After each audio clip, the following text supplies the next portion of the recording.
प्रधानमंत्री नरेंद्र मोदी का धुआंधार प्रचार लगातार जारी है। आजमगढ़ में पीएम मोदी ने जनसभा को संबोधित किया। इस दरमियान विपक्ष पर जमकर बरसे पीएम मोदी। उन्होंने कहा कि सीएए के तहत शरणार्थियों को नागरिकता दी गई। कांग्रेस ने शरणार्थियों की सुध नहीं ली।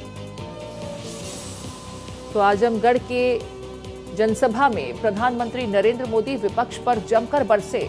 इस दरमियान उन्होंने सीएए का जिक्र करते हुए कहा कि शरणार्थियों को सीएए के तहत नागरिकता दी गई।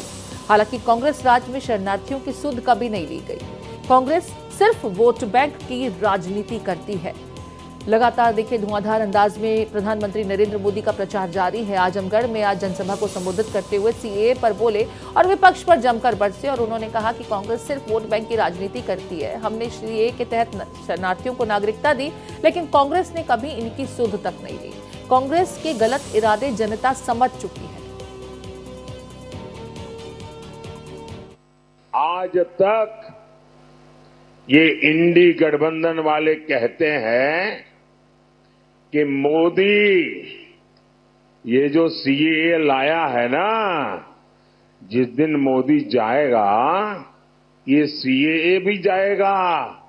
भाइयों बहनों, क्या इस देश में अब कोई माई का लाल पैदा हुआ है जो सीएए को खत्म कर सके?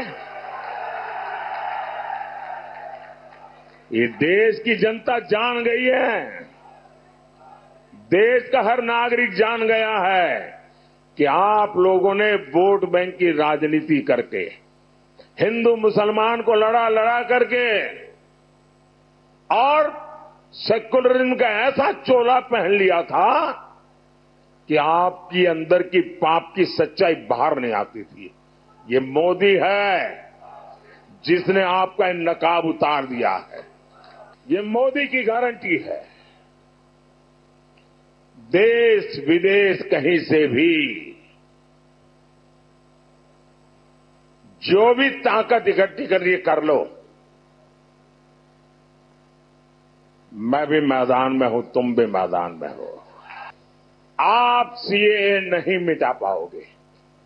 10 साल पहले देश में एक सामान्य व्यक्ति की सुरक्षा भगवान भरोसे होती थी। कभी बम धमाके, कभी आतंक, कभी स्लीपर सेल, कभी दंगे, और आजमगढ़ की तो पहचान ही बदल दी गई थी। न जाने किस किस नाम से आजमगढ़ को बुलाया जाता था, कितना बदनाम करके छोड़ा था। देश में कहीं भी धमाके होते थे तो सबसे पहले लोगों का ध्यान आजमगढ़ की तरफ जाता था।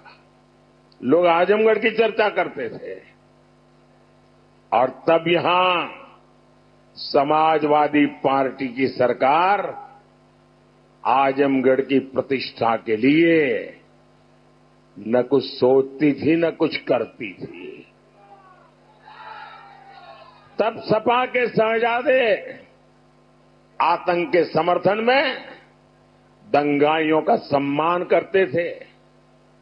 धमाके करने वाले आतंकियों को छोड़ा जाता था।